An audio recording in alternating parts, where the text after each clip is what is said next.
La Bible avec Lauri, épisode 23. Ordonnance sur les sacrifices, pouvoir des prêtres et des lévites. 4. Ordonnance sur les sacrifices, pouvoir des prêtres et des lévites.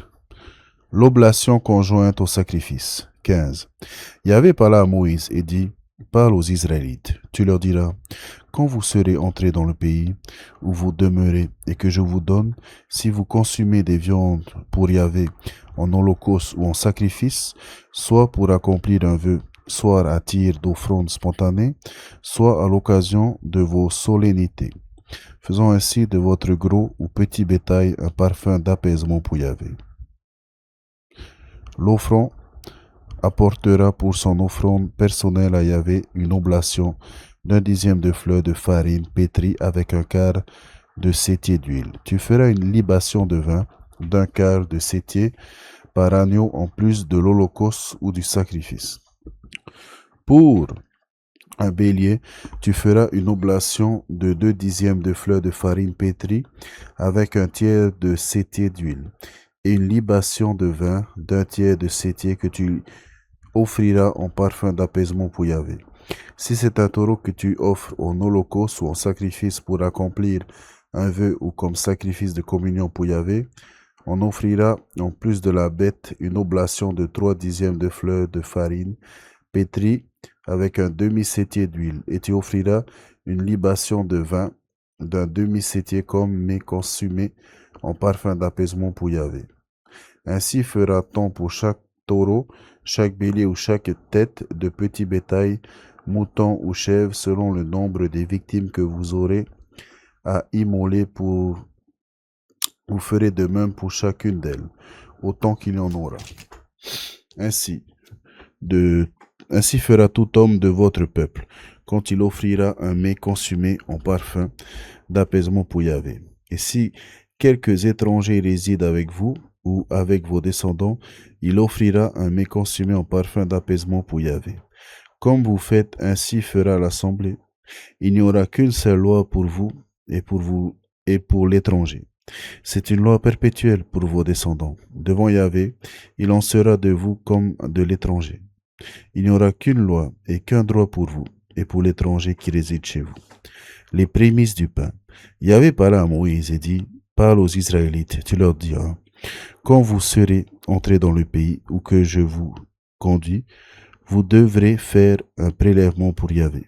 Lorsque vous mangerez du pain de ce pays, comme prémisse de vos huches, et vous prélèverez un gâteau, vous ferez ce prélèvement comme celui que l'on a fait sur l'air. Vous donnerez à Yahvé un prélèvement sur le meilleur de vos huches. Ceci concerne vos descendants. Expiation des fautes d'inadvertance. Si vous manquez par inadvertance à l'un des commandements que Yahvé a énoncés à Moïse, tout ce que Yahvé vous a ordonné par l'intermédiaire de Moïse depuis le jour où il a ordonné, tout cela, et pour vos générations, il en sera ainsi. Si c'est la communauté que l'inadvertance a échappé, la communauté tout entière fera l'holocauste d'un jeune taureau en parfum d'apaisement pour Yahvé, avec l'oblation et la libation, conjointe selon la règle, et elle offrira un bouc en sacrifice pour le péché. Le prêtre fera le rite d'expiation sur toute la communauté des Israélites, et il leur sera pardonné, puisque c'est une inadvertance. Quand ils auront apporté leur offrande, on met consumé pour Yahvé, et présenté devant Yahvé leur sacrifice pour le péché, pour préparer leur inadvertance. Il sera pardonné à toute la communauté des Israélites et aussi à l'étranger qui réside parmi eux, puisque le peuple entier a agi par inadvertance. Si c'est une seule personne qui a péché par inadvertance, elle offrira en sacrifice pour le péché un chevreau d'un an. Le prêtre fera devant Yahvé le rite d'expiation sur la personne qui s'est fourvoyée pour ce péché d'inadvertance. En accomplissant sur elle le rite d'expiation, il lui sera pardonné, qu'il s'agisse d'un citoyen d'entre les Israélites ou d'un étranger en résidence parmi eux. Il n'y aura chez vous qu'une loi pour celui qui agit par inadvertance. Mais celui qui agit délibérément, qu'il soit citoyen ou étranger, c'est Yahvé qu'il outrage. Un tel individu sera retranché du milieu de son peuple. Il a méprisé la parole de Yahvé et enfreint son commandement. Cet individu devra être supprimé.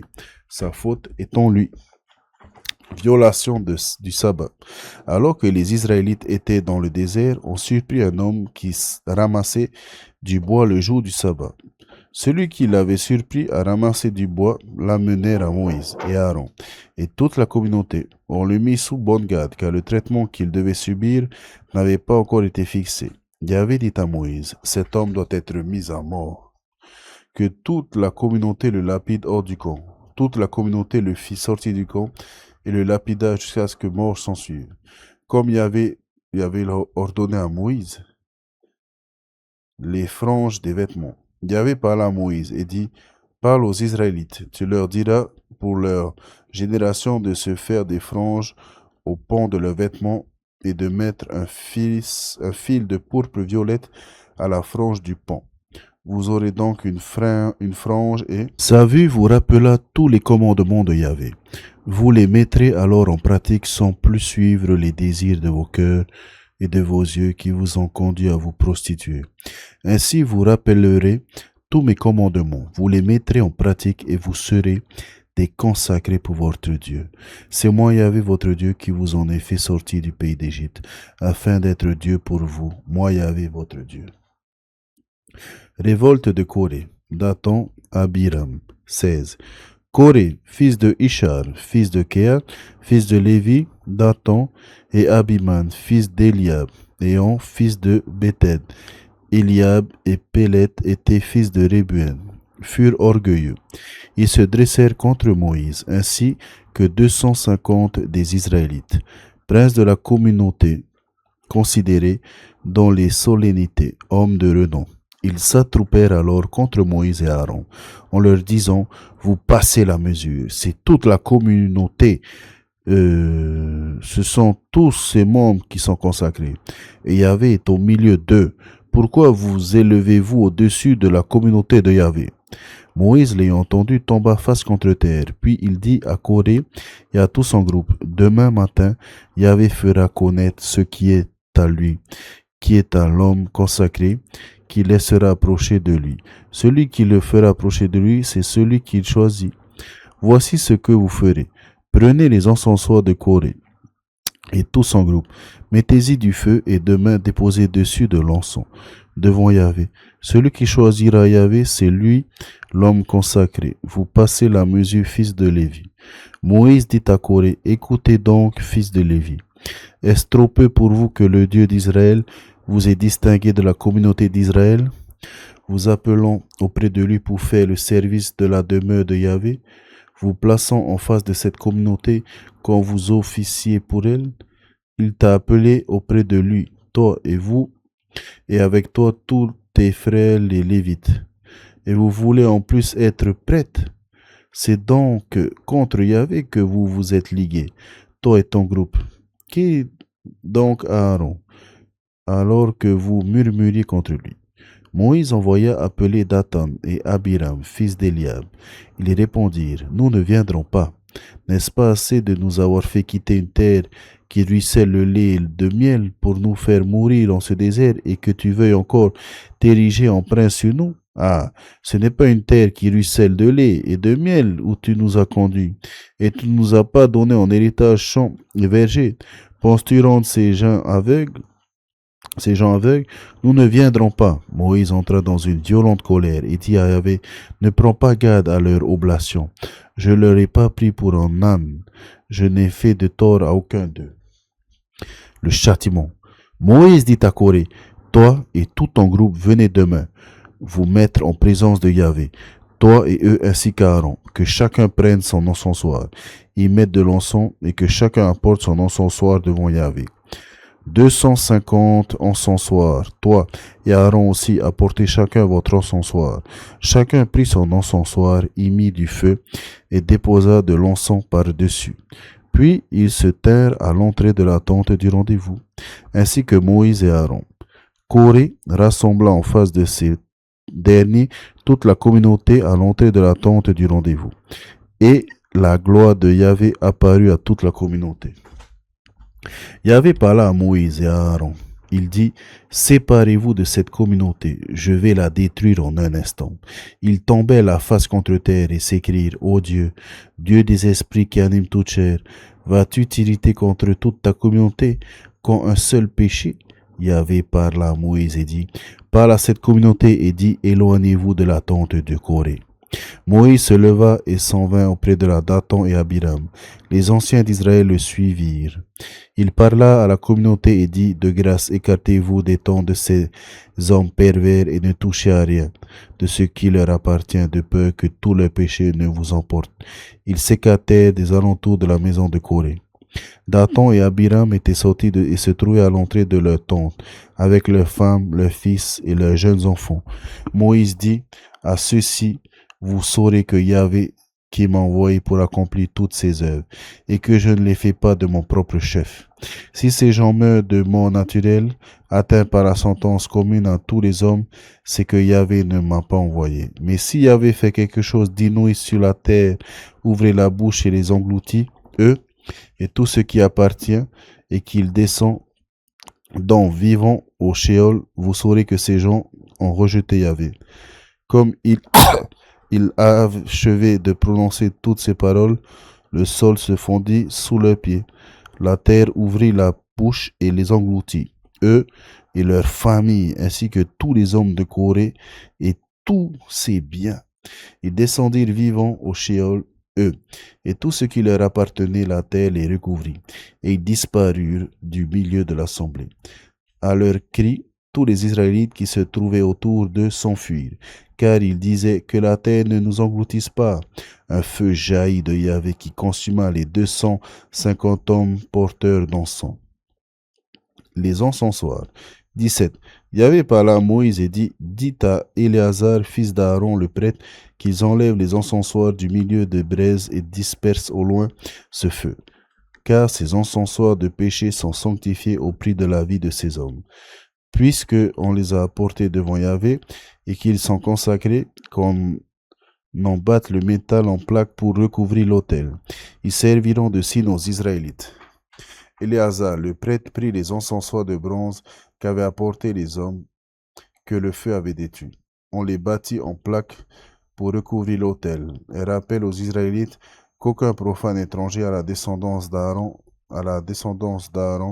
ne doit s'approcher pour faire fumer l'encens devant Yahvé, sous peine de subir le sort de Corée de son groupe, selon ce qu'avait dit Yahvé par l'intermédiaire de Moïse, l'intercession d'Aaron. Le lendemain, toute la communauté des Israélites murmura contre Moïse et Aaron, en disant, vous avez fait périr le peuple de Yahvé. Or, comme la communauté s'attroupait contre Moïse et Aaron, ceux-ci se tournèrent vers là. Tente du rendez-vous. Voici que la nuée la recouvrit et que la gloire de Yahvé apparut. Moïse et Aaron se rendirent alors devant la tente du rendez-vous. Yahvé parla à Moïse et dit, sortez du milieu de cette communauté, je vais la détruire en un instant. Ils tombèrent face contre terre, puis Moïse dit à Aaron, prends l'encensoir, mets-y du feu, pris sur l'autel, dépose dessus l'encens et hâte-toi d'aller près de la communauté pour faire sur elle le rite d'expiation, car la colère est sortie de devant Yahvé. La plaie a commencé. Aaron le prit, comme avait dit Moïse, et courut au milieu de l'assemblée, mais la plaie avait déjà commencé parmi le peuple. Il mit l'encens et fit le rite d'expiation sur le peuple. Puis il se tint entre les morts et les vivants, la plaie s'arrêta. Il eut 14 700 victimes de cette plaie, sans compter ceux qui étaient morts à cause de Corée. Puis Aaron revint auprès de Moïse, à l'entrée de la tente du rendez-vous. La plaie s'était arrêtée. Le rameau d'Aaron. Yahvé parla à Moïse et dit, parle aux Israélites, qu'ils te remettent pour chaque famille un rameau, que tous les chefs pour les familles te remettent 12 rameaux.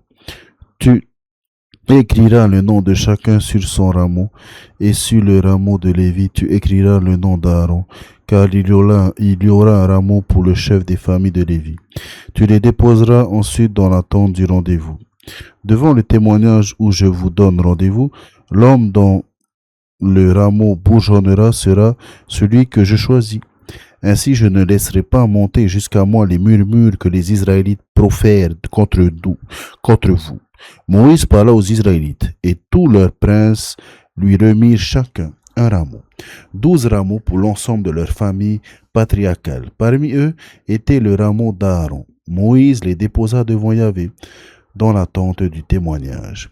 Le lendemain, quand Moïse vint à la tente du témoignage, le rameau d'Aaron pour la maison de Lévi avait bourgeonné. Des bourgeons avaient éclos, des fleurs s'étaient épanouies et des amandes avaient mûri. Moïse prit tous les rameaux de devant Yahvé et les apporta à tous les Israélites.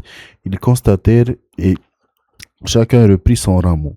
Yahvé dit alors à Moïse, remets le rameau d'Aaron devant le témoignage où il aura sa place rituelle, comme un signe pour ces rebelles. Il réduira à néant leurs murmures qui ne monteront plus jusqu'à moi et eux ne mourront pas. Moïse fit comme Yahvé le lui avait ordonné et fit ainsi. Le rôle expiatoire du sacerdoce. Les Israélites dirent à Moïse, nous voici perdus. Nous périssons tous.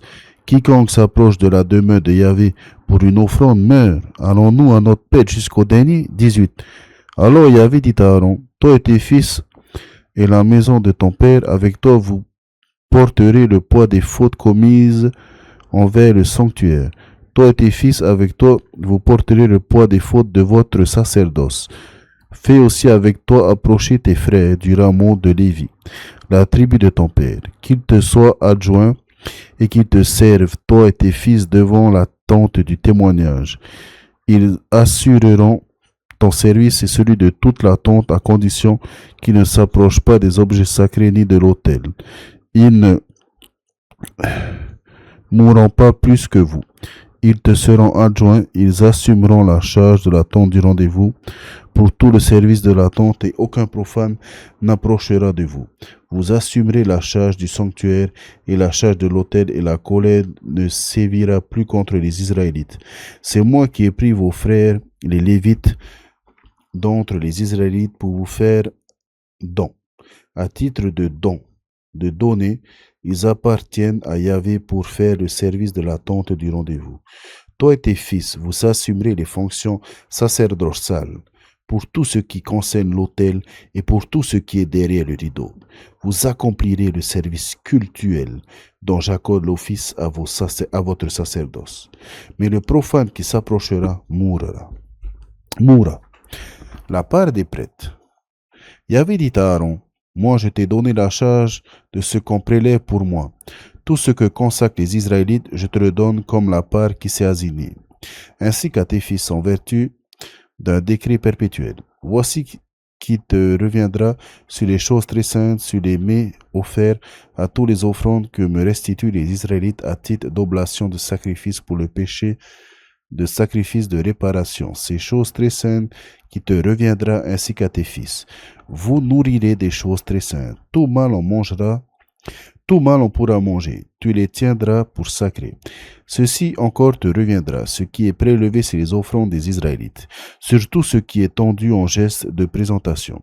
Je te le donne ainsi qu'à tes fils et à tes filles, en vertu d'un décret perpétuel. Quiconque est pur dans ta maison, on pourra manger. Tout le meilleur de l'huile, tout le meilleur du vin nouveau et du blé, ces prémices qu'il offre à Yahvé, je te les donne. Tous les premiers produits de leur pays qu'ils apportent à Yahvé te reviendront. Quiconque est pur dans ta maison, on pourra manger. Tout ce qui est frappé d'anathème en Israël te reviendra. Tout premier-né qu'on apporte à Yahvé te reviendra, issu de tout être de chair, homme ou animal. Mais tu devras faire racheter le premier-né de l'homme et tu feras racheter le premier-né d'un animal impur. Tu le feras racheter dans le mois de la naissance en l'évaluant à 5 cycles d'argent, selon le cycle du sanctuaire qui est de 20 gérard. Seuls les premiers-nés de la vache, de brebis et de la chèvre ne seront pas rachetés. Ils sont choses saintes. Tu en verseras le sang sur l'autel, tu en feras fumer la graisse comme mets consumé en parfum d'apaisement pour Yahvé, et la viande t'en reviendra, ainsi que la poitrine de présentation de la cuisse droite. Tous les prélèvements que les Israélites font pour Yahvé sur les choses saintes, je te les donne, ainsi qu'à tes fils et à tes filles en vertu d'un décret perpétuel. C'est là une alliance éternelle par le sel devant Yahvé pour toi et pour ta descendance avec toi. La part des Lévites. Yahvé dit à Aaron, tu n'auras point d'héritage dans leur pays. Il n'y aura pas de part pour toi au milieu d'eux. C'est moi qui serai ta part et ton héritage au milieu des Israélites. Voici aux fils de Lévi, je donne pour héritage tout dîme perçu en Israël en échange de leur service qu'ils font de la tente du rendez-vous. Les Israélites n'approcheront plus de la tente du rendez-vous, ils se chargeraient d'un péché et mourraient. C'est Lévi qui ferait le service de la tente du rendez-vous, et les Lévites porteront le poids de leurs fautes. C'est un décret perpétuel pour vos générations. Les Lévites ne posséderont point d'héritage au milieu des Israélites, car c'est la dîme que les Israélites prélèvent pour Yahvé, que je donne pour héritage aux Lévites.